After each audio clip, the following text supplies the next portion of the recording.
Hello, and welcome to the Market Bull podcast. Please note, topics and stocks discussed in this podcast are not financial or investment advice. Today on the show, I spoke with Oliver Friesen, the CEO of Golden Metal Resources, which just recently listed on the AIM exchange under code GMET in London. Oliver talked about his history and what brought him across to the company. Oliver then discussed why the company is focused on developing the tungsten deposit they have in Nevada in the United States of America and the opportunities he sees in the commodity. Oliver then looked at the outlook for tungsten and where he sees it being utilised in the States and across the globe. Oliver explained the mining culture in Nevada and its history, the grant opportunities recently made available in the United States, the objectives of the company, and what they plan now to achieve that they have listed. I hope you enjoy listening.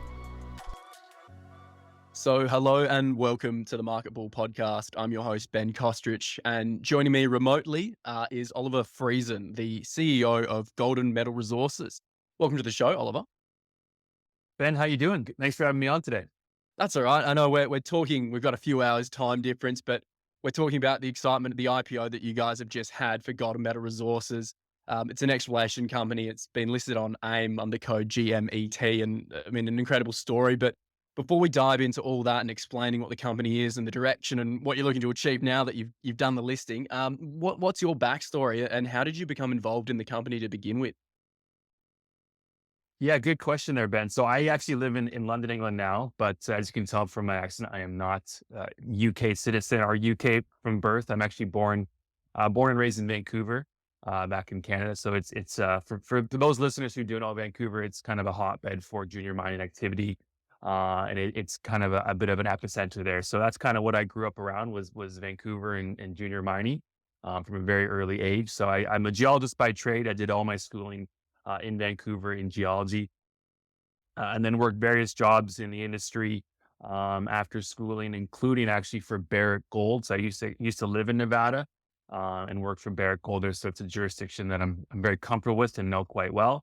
And then following that, I ended up starting geological consulting company with a few partners of mine, ran that company for about 4 or 5 years.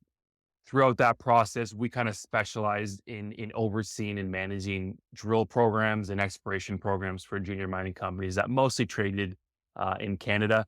So throughout that experience, I spent a lot of time along Western North America, British Columbia, Yukon, down into the States, into Idaho and Nevada. So once again, further exposure to Nevada and working in that jurisdiction. And then that company was sold about 2.5 years ago and then made the move to London. And then I joined forces with Paul Johnson, the former CEO of Power Metal Resources. We were looking to bring high quality packages of assets to the UK market, which is a very underserved market compared to Australia and Vancouver and Canada for that matter. So with my experience in network in Nevada, we decided to start building a Nevada focused vehicle. And here we are about 2 years later, ready to list, are listed now. So it's pretty exciting times. No, again, it's been I know Power Metal Resources, a whole host of, that's their objective is to get all these incredible projects ready and then vehicle and then list them. And now, I mean, the projects that you've got, or even before we dive into that, one of the commodities or the commodities that you're targeting in Nevada, what are some of those sorts of commodities that you're looking at? Yeah, so our main commodity of focus is tungsten. So our flagship asset, which we own 100% of, is the largest undeveloped tungsten resource in the United States of America. So because of that, it's obviously a focus of the company. But that deposit, interestingly, also has some pretty significant copper, silver, and zinc credits. And then our second tier asset, or the one kind of just below Pilot Mountain, is a Carlin type gold asset in northern Nevada. So that's definitely going to be a focal point of the company as well going forward. For those listeners who aren't familiar with Carlin type gold, it's a very exciting type of gold deposit found pretty much exclusively within northern Nevada. So lots of listeners potentially in Australia and as well in the UK may not be familiar with that type of gold deposit, but they're very large, they're very high grade. They're sort of the reason that Barrick Gold and Newmont Mining are the companies they are. So it was very important when we built this company from scratch to have a Carlin type gold opportunity. And then our third and fourth assets, Stonewall, Garfield, are a mix of precious and base metals. So the great thing is you get sort of exposure to a multiple host of different metals, but the focus is definitely on tungsten. And there's a really interesting developing story there with tungsten as well. But there's some really good, as I mentioned, gold, silver, copper, zinc exposure as well that you're going to get by investing in gold metal resources. Well, I can happily say you're the first person I've spoke with that's said tungsten, to be honest. I mean, I'm unfamiliar with that commodity in particular and its applications and uses and almost current outlook for it. I mean, what's driven you or drawn you to exploring that further? And I mean, explain why. Like, what's the growth? What's the forecast? Why is it a needed commodity as well? Well, first of all, the fact that I'm the first person you've spoken to that's looking for tungsten, I think is a good sign. Yeah, If I came to you and told you I was looking for lithium, you'd probably be the 30th or 40th person you've spoken to looking for that. So it shows that it's a commodity that's definitely it's underappreciated. But I think there's a really important developing story here that will eventually will kind of start to make it to the market. And that's what we're doing right now with these podcasts and the other media bits we're doing is just getting the story out about tungsten and try to just express why we're so excited about this particular commodity. So there's a lot of different kind of elements here. The first one, and this is sort of US specific, is the fact that the US currently does not have any domestic primary production of tungsten. So they do not mine any tungsten themselves, which obviously makes them a net importer of the metal. And you guessed it, their biggest import partner is China. yep, China accounts for almost 35% of their total annual imports. And then kind of zooming out to a more global perspective, China currently accounts for more than 80% of total global tungsten supply. So obviously China has a complete stranglehold on the supply chain. China has a stranglehold on a few metal supply chains. Rare earths is another one where they kind of have a really dominant market share.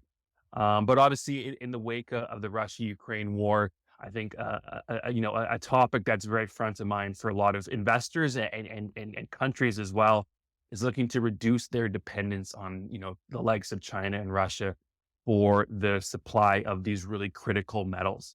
And on top of that, tungsten has actually some pretty significant military defense applications as well. So once again, when you look at the US specifically, they're not mining any tungsten. They're importing it from around the world, but the biggest import partner, as I mentioned, is China. And when that tungsten goes into things like their defense industries, they need to find ways to reduce their dependence and in some cases completely remove that dependence. So one way that's sort of manifesting itself right now is the Department of Defense just announced quite recently that as of January 1st, 2026, they're banning all imports of tungsten for defense applications from China. So obviously there's going to be a big hole in in the market. their demand, right? And they're looking to fill that. And here we are sitting with, as I mentioned, the largest undeveloped tungsten resource in the US. And on top of that, it's in Nevada. Nevada being, I think it just got ranked recently in the latest Fraser Institute rankings as the top jurisdiction in the world.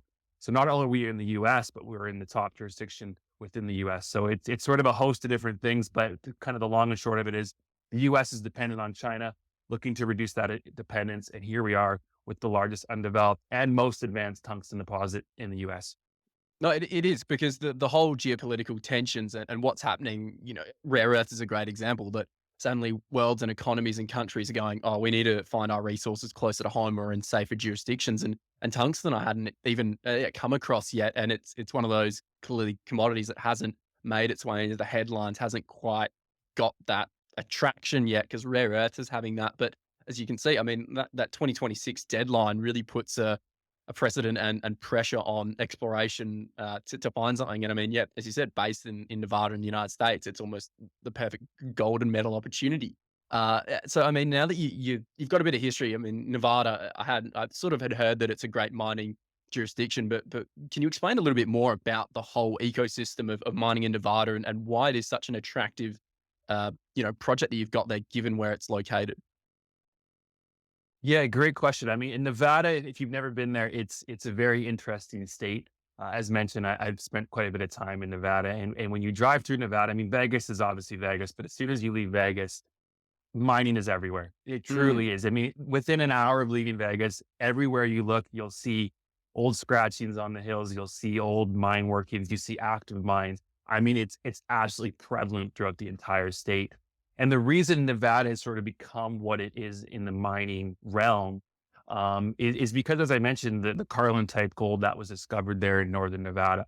And as mentioned, these deposits, they were first overlooked because they're geologically, they're a bit complex. You can't actually see the gold. So it wasn't until quite recently, actually, that those were kind of discovered and the real value was unlocked. But when you, obviously the kind of the first thing that leads these jurisdictions to be really positive towards mining is finding metal, right? I mean, if there's no metal in a jurisdiction, there's no mining. But it's an incredibly well endowed state. There's as mentioned, there's lots of gold, there's base metals, there's lots of copper, zinc, silver, tungsten, you name it, it's all there, right? So obviously with that metal endowment, the kind of the feeling towards mining continues to grow, and then the kind of the administration and the legal and all that surrounding the industry just starts to kind of take hold. So it's a great place to work. As I mentioned, when you drive through there, you stop in all these towns, there's just mining history everywhere. You sit down and have dinner, and sure enough, the locals will kind of ask you what you're doing there, and you say you're looking for, in this case, tungsten, and they love it. They want you there. Mm. Compared to a lot of jurisdictions you go to, they're like, "Get out of here. We don't want Yeah, you here." mining friendly. To complete, it's by far and away the most mining friendly place that I've been, and it's just great and it's refreshing because you're there and you're looking for something, and they want you to find it because they want the jobs. They realize the benefits that you finding a deposit or putting a current deposit in production has for the state and for them personally and for the people in the community. So it's really refreshing place to go and explore. And I love spending time there. It's really unique history, and there's just mining all around you.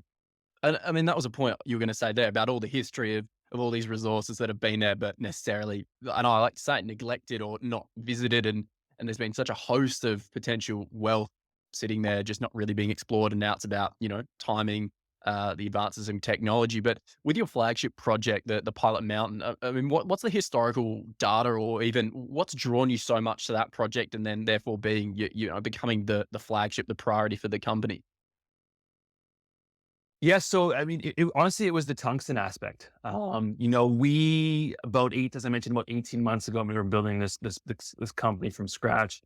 We had done some research on kind of the different commodities that we could potentially focus our efforts on, and tungsten was one that just people weren't talking about. Mm. And if you kind of spoke to the right person, or if you looked at the right articles, you could see what was coming down the line here for tungsten. So the idea of focusing around a metal that people aren't rushing into right now, was certainly really attractive. I find a lot of times companies will try to hop on whatever the latest metal trend is, and a lot of times it can be too late. So we're trying to get ahead of the curve here. We're trying to figure out where the puck is going, would be a good sort Mm. of Canadian saying there, Yeah. is seeing where the puck is going, and we think the puck is going towards tungsten. We see all the kind of the different things that are happening here. And mention the DoD restrictions, the Chinese dominance. There's other things about tungsten that we'll probably talk about later in this podcast that have me excited. So it was honestly tungsten that kind of really got us interested in the asset, and then we started to look at it in more detail. And as mentioned, I mean, the in-ground resource right now is incredibly significant. But I'm an exploration geologist by trade. I love drilling. I love making new discoveries. So the idea of just buying a property and going straight into production is not necessarily what I want to do. We think there's a lot of value to be still unlocked on the exploration side of things. So just to kind of just summarize it, there's four main satellite deposits at Pilot Mountain, all which host tungsten, copper, silver, and zinc mineralization. And what's really interesting is the area in between these four deposits. It's about, I say, a kilometer from each of those four deposits. So there's a really large area in Mm. between. Um, and historically, and as you mentioned previously, the advancements in technology have really allowed a lot of these deposits to kind of be relooked at. And that's exactly what we've done. Is so that kind of main central area there's what's called post-mineral sedimentary and volcanic coverage. So a lot of Nevada is covered by this thin blanket where you can't see the actual outcrop. So the old timers came in there and drilled these four satellite deposits, but no one's really gone in and looked in between those four areas. And as a geologist, when I see four satellite deposits that are almost identical, I go, okay, well, there's obviously a much bigger mineralizing system here. Let's go and find it. So Mm. that's what we've done. We've gone actually before our listing, we've gone and done a 3D IP survey, induced polarization survey across that whole central area, which is a very advanced technology that they didn't have access to back in the 80s and the 70s and the 90s when they were kind of really pushing this asset forward. So here we're coming now with this new technology, looking to find additional zones of tungsten, copper, silver, and zinc mineralization. So to kind of wrap it up, the tungsten angle was one that we were really excited about. But on top of that, I think almost more importantly, we think there's a ton of undiscovered, or essentially there's a lot of blue sky exploration still to be done here. And that's where we can really add a lot of value to the property and to the company, which obviously is a huge benefit to our shareholders and stakeholders. Oh, great. And I can imagine with all this, as you mentioned before, Nevada being such a friendly jurisdiction for mining. I mean, is there support? I mean, I'm sure tungsten has got applications for a whole host of different products down the line when it's refined, not as necessarily straight out of the ground, but there's going to be benefits for this inevitable EV and these future cars and technologies that we want. That it really, when you say future, is a handful of years away. Really, I mean, the two questions there would be like, firstly, what sort of support or even benefits are there from local communities or even the local state Nevada body to operate and encourage exploration minings, and what's that partnership like? And then secondly, I mean, where do you see the supply chain going for tungsten? And I mean, the applications of that for the future economies and future products. Where do you see that sort of outlook heading? Yeah, so in terms of kind of the benefits that there are to exploration companies at the state level, I think it's more important to look at the federal level because that's where Okay. things are really moving right now. And what's really interesting is it's really the first time ever, I would say, as someone who's been in the industry for about 15 years myself, but even before that, and being kind of a historian of the industry. What's interesting is especially in the U.S., it's been somewhat of a mining unfriendly country. The governments don't really support you. They kind of can work against you. I mean, Nevada is a lot better than a lot of the other states that people do mine, but there's always been challenges with putting mines into production and getting the funding to do so. And really, it's changed in the last, I would say, year and a half. And this is very much in the wake of the Russia-Ukraine war. And as mentioned, as we discussed, this desire and this need for countries to secure their own domestic supplies of these critical and battery metals. And so this project, as I mentioned, it's been explored historically, but never has this sort of really positive federal regime been in place where they're saying, no, we want this to go into Yeah. production now. It's completely flipped. So the timing to bring this to market, when the government is actually looking to really support you, is super exciting for us. And I think is one of the reasons why potentially the companies in the past kind of were tripped up there was they were working, there's forces working against them, but now there's forces, what I feel are really working for us.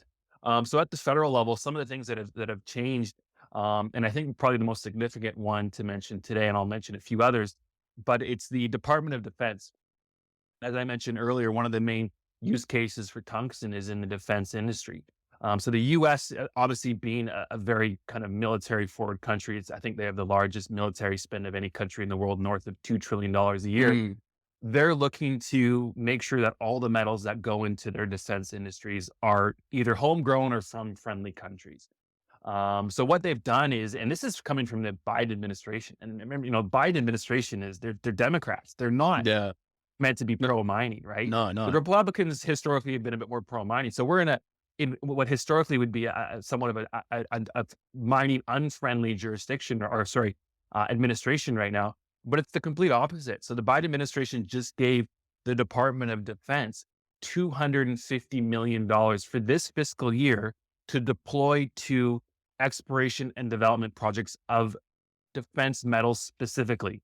So only Uh, metals that they need to secure for the defense industry. So antimony, tungsten, there's a few other kind of unique ones that are now looking to get access to this funding. And what's really exciting is it's not repayable. This is actually a grant coming from the government. It's a check that's written and it goes into your bank and then you go and spend the money. So it's not repayable. It's completely non-dilutionary funds, which is absolutely fantastic. I just saw a company announced about 2 months ago. It's an antimony company in Idaho that received $25 million from the previous year. So the previous year, I think the pot was about $100 million. They've now upped it to 250 for the upcoming fiscal year. So they received $25 million to actively just go deploy those funds towards pushing this project forward for antimony. So that's a really exciting development. So that's just the Department of Defense alone. I mean, they got a huge pool of capital now from Biden to deploy towards exploration and development projects, just like Pilot Mountain. That's not even including the Department of Commerce, the Department of Minerals, the Department of Energy, all which have their own pools of capital now to deploy 2 different exploration and development projects which have metals which support those industries. So there's funding now available across the board. They're actively looking to deploy funds to push these projects forward. And on top of that, I think almost potentially even more importantly, is one of the other ways of supporting these projects and these development opportunities is by speeding up the permitting timelines. So that through the various government organizations, they can now fast track these permits, which historically has been one of the other kind of main hurdles. Is okay, well, the permitting timeline might be 4, 5, 6 years. Well, now it's sort of 1, 2, 3 years. So they've really shortened up the permitting timelines for these critical and battery metals and defense metals projects. So there's just one kind of the multiple ways that these projects and companies like ours can benefit from the new sort of mandate, which is really exciting. Yeah, well, it's a huge tailwind. And I mean, that's just thinking about, as you said, the federal bodies, and that's before you even start looking at other bigger tier mining companies, or even I look at, car manufacturers or anyone in any sort of technology that's requiring these metals are suddenly wanting to dive into either exploration minings or junior tier mining companies because they also want to secure their own supply chain. And America, yeah, you touched on it. They've got a huge military spending every year, and it doesn't really shrink. You can happily say that each year it just increases, and yeah, going to that 2026 timeline, if they're looking to in-house tungsten before, or before then, that means there's an incredible encouragement and rush almost to find it and start executing it. Because as we all know, mining or if you see that exploration takes a bit of time before you go through all the other phases of setting up to extracting it and using it. So it presents a real opportunity, which leads me to the question for you now. Now that you've listed and you're orchestrating, what are your plans? What are your goals? What are the project timelines and priorities to accomplish, in the next 6 to 12 months even? Yeah. So as mentioned, I'm a geologist. I used to spend most of my time in the field running drill programs, flying around a helicopter. So it's the exploration that really gets me excited.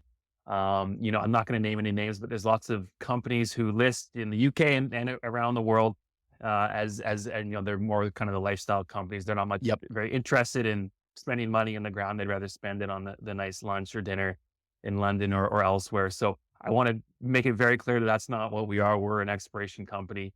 We're looking to deploy the capital now in the ground and pushing these projects forward, looking to increase the value, returning value to our shareholders, of which, myself and our board, we're all shareholders alongside our investors. So what are our plans? It's going to be exploration first, exploration forward. And I think to already kind of showcase that, before we've listed, we've already been active in Nevada exploring these projects. So at Garfield, which is a very exciting copper, gold, silver opportunity, we've actually already collected over 500 soil samples on a really very tightly spaced grid across that entire property. So those samples were delivered to ALS late in 2022. And now that we are listed, we can receive those results. So really looking forward to getting those results in my inbox, looking at the data, analyzing it, interpreting it, getting that out to the market. And I think even more importantly, and I mentioned this earlier, was we did that 3D IP across that entire central part of Pilot Mountain. So we're really looking forward to getting those results. Once again, that data was collected late in 2022. And now that we're listed, we can get access to that data. So right away, a lot of companies will get listed and you might not hear from them for, 2, 3 months while they kind of get the engine moving. Well, we've been going for several months already. And that's a huge benefit to our existing shareholders and potential and future shareholders, is the fact that, very quickly out of the gate here, we're going to have 2 pieces of news, which I think are going to be very exciting to the market. And we'll already start to show the value that we're unlocking at our different assets. That's going to be kind of step 1 and 2 here, is getting that information out to the market. There's various corporate and commercial angles and developments that we're working on right now. I can't say too much about those, but certainly we'll be announcing some developments on that side as well. And then on the exploration side of things, as soon as we get that news out for Pilot Mountain and for Garfield, we're going to then quickly launch into our next phases of exploration at all of our assets. So there'll be lots of news about what our plans are across our portfolio. So it's going to be a plethora of news flow, starting with Garfield, Pilot Mountain, and then everything from there on. So it's going to be exciting times for the next, 6 to 9 months, but even beyond that, there's a lot of plans kind of more in the future as well. So it's going to be, I'm looking forward to pushing things forward here. Well, it's a continuation really of what you've been doing, but now it's, you're out there in the public space. You've been Exactly. progressing, you're doing this all on your own for 18 months quietly, achieving and ticking boxes. And now it's, Mhm. yeah, in the public space. And yeah, it's not really changing anything. It's now just spreading that news and getting it out there. And I mean, that's why I keep flipping back to tungsten because yeah, it's still ravaging through my mind. I'm trying to think where and what it's even used for and where I've seen it. So I mean, looking at that and its applications, and you said especially defense, but where else is that commodity needed and used? And I mean, you mentioned before that China has had dominant supply of, over 80%. I mean, there's other countries and jurisdictions that I'm sure are going to start ticking up. But where do you see almost the activation? If you have your crystal ball, for example, and you're thinking what's going to be the last domino to fall before it's, suddenly everyone's talking about tungsten. It's, it's seeing prevision, seeing the puck before it gets there. What do you think is going to be the cultivation for tungsten to really accelerate in the global mining outlook for this commodity? Yeah. So as mentioned, one of the kind of important angles right now is the defense industry, and that gives us access to the pools of capital that are being deployed from, for example, the Department of Defense. So that's obviously a big application right now. But the main use case for tungsten, as it is right now, is in tungsten carbide. So it's sort of a hardener. It's used in drill bits. So about 60%, I believe, goes into mining industry, into oil and gas industry. So they kind of the price can ebb and flow with kind of how those industries are doing. Oil and gas and mining are I think doing quite well right now. So the price Mm, is kind of on a steady incline right now. Defense is a very stable use of the metal.